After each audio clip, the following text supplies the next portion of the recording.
بسم اللہ الرحمن الرحیم۔ السلام علیکم ورحمۃ اللہ وبرکاتہ۔ ناظرین کرام، معتمر جب میقات سے غسل اور احرام کے بعد مکہ میں پہنچے تو مسجد میں داخل ہوتے ہوئے بالکل وہی دعا پڑھے جو باقی تمام مساجد میں پڑھی جاتی ہے۔ بسم اللہ والصلاة والسلام علی رسول اللہ، اللہم افتح لی ابواب رحمتک۔ اور پھر جب داخل ہو جائے تو جو طواف ہیں ان کی ابتدا اس رکن سے ہوتی ہے جہاں حجر اسود نصب ہے، اور طواف کرنے والوں کی آسانی کے لیے یہاں گرین لائٹس نصب ہیں جو سائن ہے کہ یہاں سے طواف کی ابتدا ہوتی ہے۔ کعبہ کا طواف کریں جو 7 چکروں پر مشتمل ہے۔ طواف کی ابتدا تکبیر کہتے ہوئے حجر اسود سے شروع کریں اور اسی پر ختم کریں۔ طواف کے دوران ذکر الہی اور مشروع دعاؤں میں مصروف رہیں۔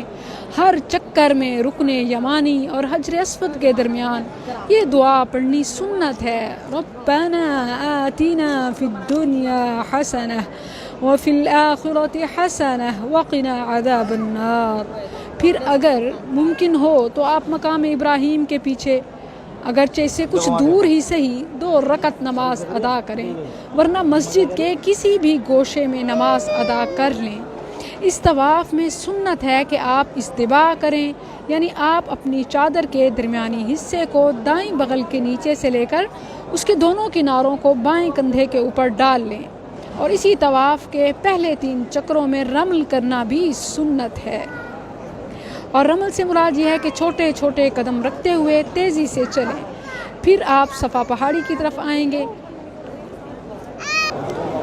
جگہ جگہ گائیڈ لائن دی گئی ہے۔ اب یہ سائن ہے کہ سعی کرنے کے لیے زمینی منزل کی طرف صفا پہاڑی پر کھڑے ہو کر قبلہ رخ کر کے یہ دعائیں پڑھیں۔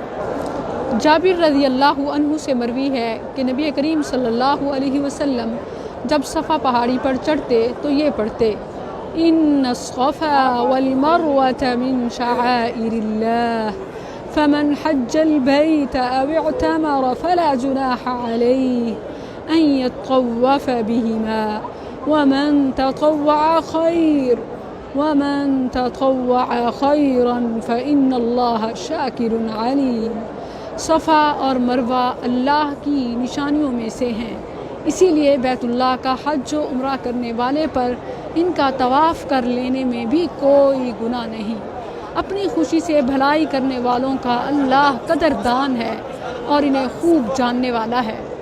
اپنا رخ کعبہ کی جانب کر لیں اور اللہ کی تعریفیں بیان کریں، اور 3 مرتبہ بآواز بلند اللہ اکبر کہیں، پھر ہاتھ اٹھا کر دعا میں مشغول ہو جائیں۔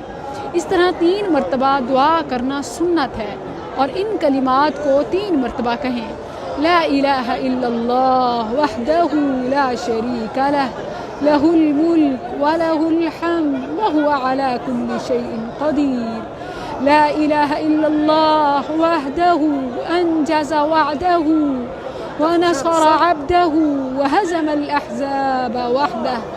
اللہ کے علاوہ کوئی معبود نہیں، وہ اکیلا ہے جس کا کوئی شریک نہیں، اسی کی بادشاہت ہے، اسی کے لیے تعریف ہے، اور وہ ہر چیز پر قدرت رکھنے والا ہے۔ اللہ کے علاوہ کوئی عبادت کے لائق نہیں، وہ اکیلا ہے جس نے اپنے وعدے کو پورا کیا، اپنے بندے کی مدد کی، اور اکیلا ہی تمام لشکروں کو شکست دی۔ اور اگر 3 مرتبہ سے کم بھی کہہ لیا جائے تو کوئی حرج نہیں۔ پھر یہاں سے اتر کر عمرہ کی سعی کے لیے صفا مروہ کے 7 چکر لگانے ہیں۔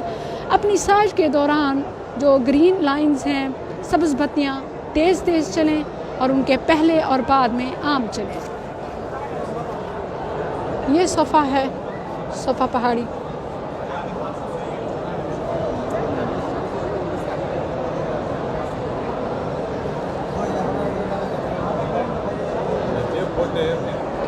ان الصفا والمروة من شعائر اللہ فمن حج البيت أو اعتمر فلا جناح عليه أن يطوف بهما ومن تطوع خيرا فإن الله شاكر عليم۔ مردوں کے لیے گرین لائٹس کے درمیان تیز قدم اٹھانا، جبکہ عورتوں کے لیے بالکل نارمل ہی چلنا سنت سے ثابت ہے۔ یہ گرین لائٹس ہیں جن کے درمیان مردوں کے لیے تیز قدم اٹھانا سنت ہے۔ اما ہاجرہ کی سنت جس کو امت محمدیہ صلی اللہ علیہ وسلم فالو کر رہی ہے، صفا سے مروہ 1 چکر اور پھر مروہ سے صفا 2، اسی طرح 7 سعی آپ کی مکمل ہوں گی مروہ پہاڑی پر، اور پھر طواف ہو یا سعی ان کے لیے کوئی مخصوص اور واجب ذکر وارد نہیں، بلکہ آپ طواف یا سعی کرتے ہوئے ذکر، دعا، قرآن جو پڑھنا چاہیں پڑھ سکتے ہیں۔ ہاں البتہ ان اذکار اور دعاؤں پر خاص توجہ دیں جو رسول اللہ صلی اللہ علیہ وسلم سے ثابت ہیں۔ جب آپ سعی مکمل کر لیں تو اپنے سر کے بال منڈوا لیں یا کتروا لیں، لیکن منڈوانا افضل ہے، اور عورتیں اپنی ہر چوٹی سے یعنی مکمل بال جمع کریں اور ان سب کے نیچے سے 1 انگل بقدر بال کاٹ لیں، یعنی 1 انگلی کے برابر۔ اسی کے ساتھ آپ کا عمرہ پورا ہو گیا، اور اس کے بعد آپ کے لیے احرام کی وجہ سے جتنی چیزیں حرام تھیں وہ سب حلال ہو گئیں۔ وفقکم اللہ۔ السلام علیکم ورحمۃ اللہ۔